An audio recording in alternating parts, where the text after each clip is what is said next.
쿠키뉴스 지영희 기자와 함께하는 쥐기자의 시시각각 시작합니다. 스튜디오에 지영희 기자 나와 있습니다. 지 기자 어서 오세요. 네, 안녕하세요. 쿠키뉴스 지영희 기자입니다. 네, 반갑습니다. 자, 오늘은 어떤 주제로 이야기 나눠볼까요?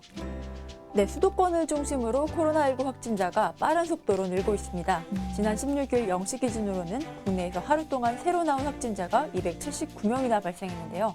방역당국은 과하다 싶을 정도의 생활방역 수칙 준수를 호소하고 있지만 계속해서 방역 조치를 위반하는 상황들이 생겨나고 있어서 오늘 주제로 준비해봤습니다. 네, 이 코로나가 2월 말, 3월 초 상황으로 돌아간 건데요.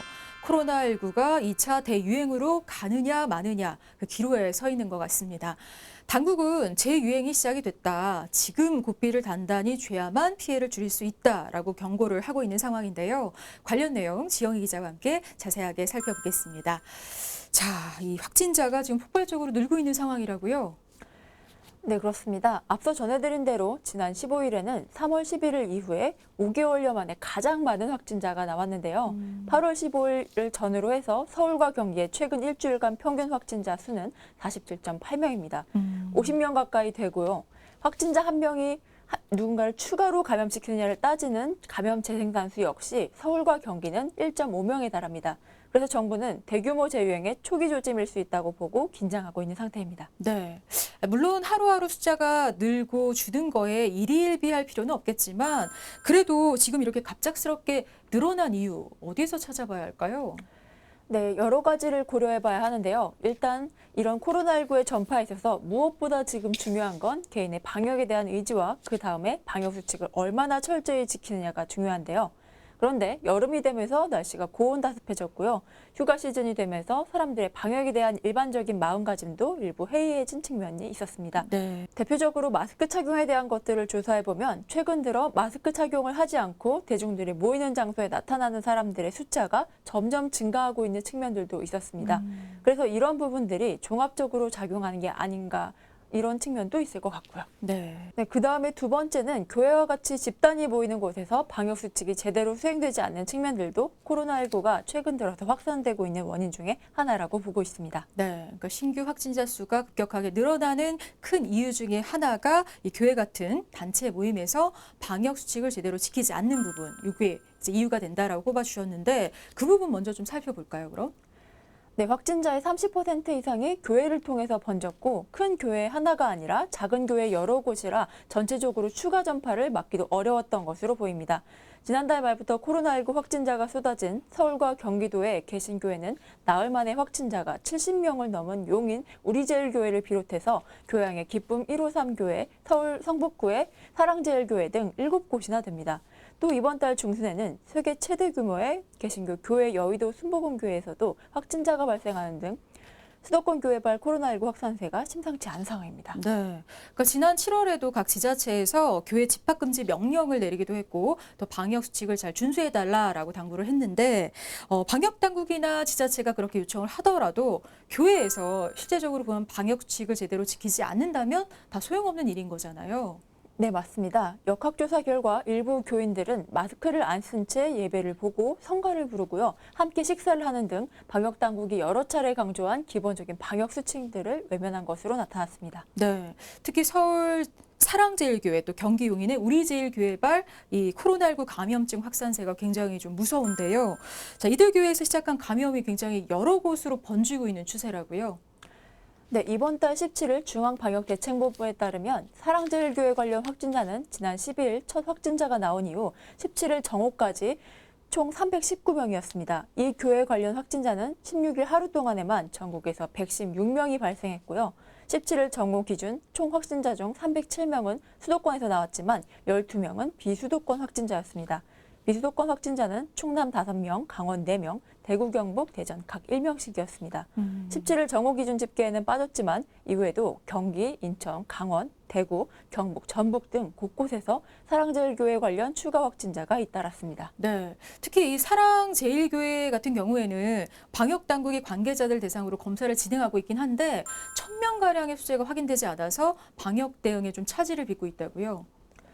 네, 서울시에 따르면 사랑제일교회 관련 검사 대상자는 총 4,066명입니다. 박유미 서울시 시민건강국장은 소재가 파악된 사람은 3,437명으로 서울 거주자 1,971명과 타 지역 거주자 1,426명에게 신속한 검사와 자가격리를 안내한 상태라고 설명했습니다. 그러나 주소지가 불분명한 669명 중 553명은 아직 연락이 닿지 않고 있고요. 서울 거주자 중 492명도 통화가 연결이 되지 않고 있습니다. 최소 1,045명이 방역망을 벗어나 있는 건데요. 17일 포항에서는 지난 3월부터 사랑제일교회에서 지내다 최근 포항에 온 뒤 확진 판정을 받은 40대 여성이 병원 이송을 앞두고 달아났다가 4시간 만에 경찰에 붙잡히기도 했습니다. 네. 또 이렇게 수도권 교회에서 시작된 집단 감염이 남대문 시장으로 옮겨갔고 또 남대문 시장 상인의 가족들도 확진됐다라는 소식도 들려왔습니다. 근데 지금 시장이나 이렇게 사람들이 많이 모이는 것도 물론 걱정이지만 고등학교에서도 확진자가 나왔거든요. 두 곳에서 벌써 8명의 확진자가 나타났다고 하던데 어떤가요? 네, 맞습니다. 지금 학교에서의 감염 같은 경우에도 계속 우려하고 있는 장소 중 하나였는데요. 학교라는 곳은 대표적으로 사람이 모이는 곳이고 모이는 사람의 특성이 코로나19에 대해서 무증상 감염이나 굉장히 가벼운 증상의 감염을 보이는 10대들이 많기 때문에 그 안에서 집단 감염이 일어났을 때 인지하기가 어렵다는 측면들이 있습니다. 네. 자, 어쨌든 이렇게 사람들이 한꺼번에 모이게 되면 마스크 착용을 잘 하더라도 어느 정도의 전파 위험성은 좀 남아있다라고 봐야 되지 않을까요? 네, 맞습니다. 그동안 마스크에 대한 중요성을 굉장히 많이 이야기를 하다 보니까 한편으로는 간과된 것이 직접적인 접촉에 의한 전파거든요. 당연히 코로나19 같은 경우에는 직접적인 접촉에 의한 전파도 가능합니다. 마스크 착용도 중요하지만 손 위생도 매우 중요한 부분인데요. 왜냐하면 마스크를 착용하거나 벗는 경우에는 여러 가지 일상생활을 하는 경우에 본인의 손이나 이런 부분들이 분명히 바이러스가 묻을 수도 있기 때문인데요. 네네. 그래서 마스크 착용뿐만 아니라 악수와 같은 직접적인 접촉 역시 주의하셔야 됩니다. 네. 근데 지금 수도권에서 유독 이렇게 집단 감염이 많이 속출하는 이유 뭐라고 봐야 할까요? 네, 현재 수도권 같은 경우에는 생활권이 굉장히 전부 다 밀집하게 연결이 되어 있고요. 네. 대중교통을 주로 이용을 하고 또 사람들이 많이 모이는 장소들이 여러 군데 있는 상황입니다. 그러다 보니까 그런 장소에서 코로나19 확진자가 발생을 하게 되면 불특정 다수에 대한 노출이 있을 수밖에 없는 환경이기도 한데요. 이런 이유들 때문에 집단 감염이 많이 속출하고 있는 것으로 보입니다. 네. 특히 지난 15일 그 문제 광복절 집회에 참석하셨던 사람들이 전국 곳곳에서 모여들었다는 얘기가 있어요. 만약 이 사람들이 서울 광화문 집회에서 코로나19에 감염이 됐는데 각 지역으로 돌아가서 추가 전파를 일으키고 있다면 이거 굉장히 큰 문제가 될 거거든요. 혹시 집회에 참석하셨던 분들 어떤 점을 좀 특히 유의를 해야 할까요? 네, 광복절 대집회에 참여하셨던 모든 분들이 각자 이제 지방으로 돌아가셨을 때는 개인적인 위생과 관리 부분, 그리고 혹시라도 있을 가능성, 감염 가능성에 대비해서 조치와 협조를 적극적으로 해주셔야 할 것 같고요.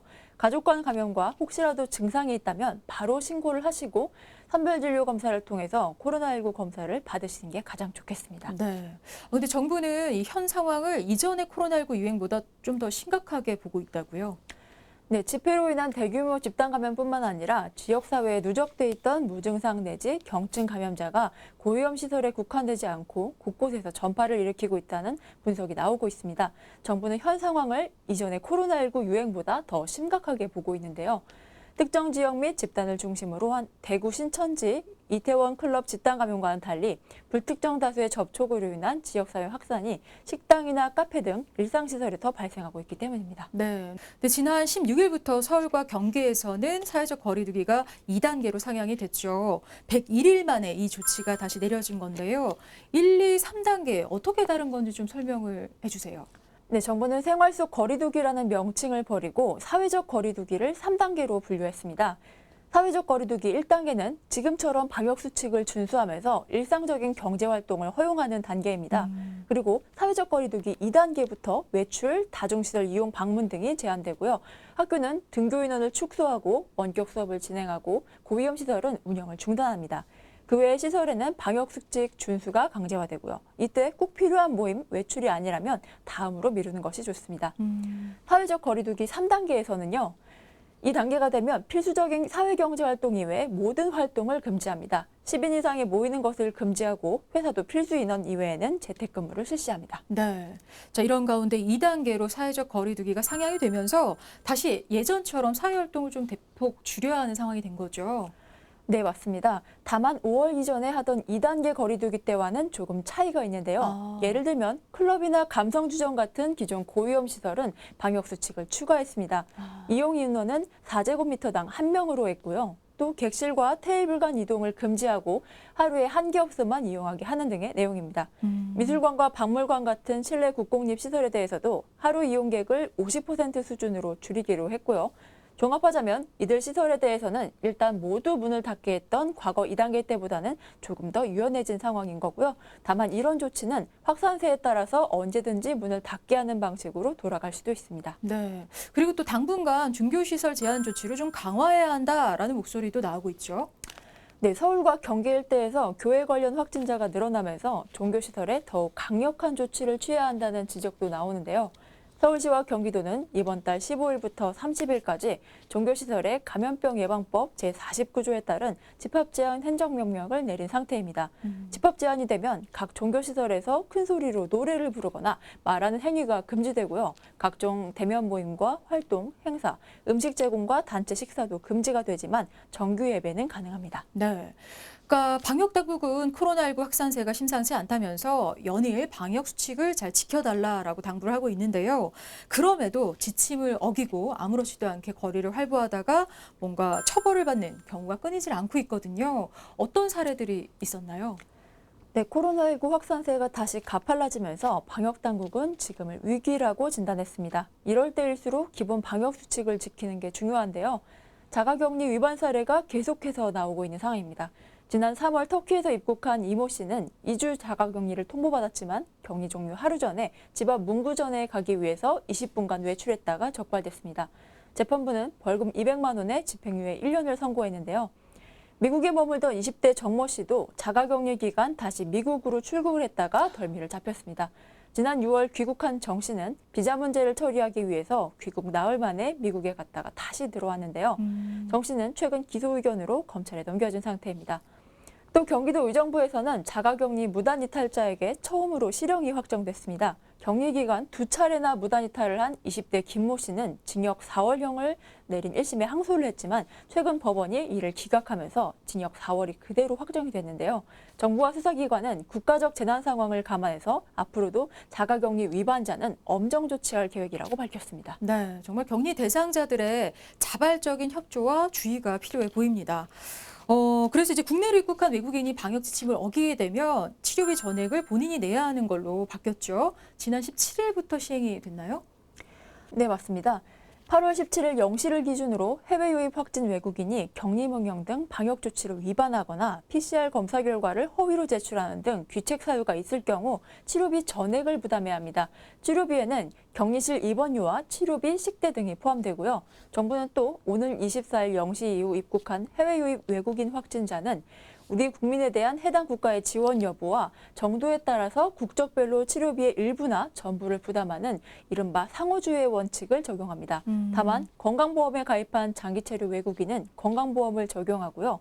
국내에서 감염된 외국인에 대해서는 지역사회 전파 차단을 위해서 현재와 같이 지원을 합니다. 네. 자, 그렇다면 더 이상 추가적으로 확산되지 않도록 우리가 좀 집중적으로 지켜야 할 일, 해야 할 일 어떤 것들이 있을까요? 네, 특히 고위험 시설에 종사하시는 분과 이용하시는 분들, 지금 가장 중요한 건 교회를 중심으로 여러 가지 집회를 하는 부분들을 자제해 주시는 것이 좋을 것 같고요. 개인 위생을 철저히 해주시는 것도 중요할 것 같습니다. 네. 자, 지금 또 2차 대유행에 대한 위기감이 커지고 있는 건 조만간 가을이 시작되기 때문이 아닐까 싶습니다. 곧 가을이 시작되고 겨울이 오게 되면 기온이 더 떨어지게 되고 그러다 보면 코로나19가 더욱 빠르게 확산되지 않을까라는 우려의 목소리가 나오고 있거든요. 어떨까요? 네, 맞습니다. 그 점에 대해서는 여러 차례 전문가들과 방역당국이 우려를 나타냈고요. 이에 대한 준비도 계속해서 해오고 있는 것으로 보입니다. 무엇보다 지금과 같은 집단 발병이 발생되지 않도록 하는 것이 가장 중요할 것으로 보이는데요. 가능한 빨리 지금 발생한 집단 발병과 감염의 증가 부분은 통제를 하는 것이 집단 대유행을 예방할 수 있는 중요한 관건이 될 수 있을 것 같습니다. 네, 그러니까 당분간 확진자 수가 큰 폭으로 증가할 것으로 예상이 되는 만큼 사회적 거리두기 철저하게 지키면서 또 생활 속의 방역 수칙도 반드시 잘 지켜가야 할 것으로 보입니다. 네, 오늘 시시각각 여기까지고요. 지영희 기자와 함께했습니다. 지 기자 고맙습니다. 감사합니다.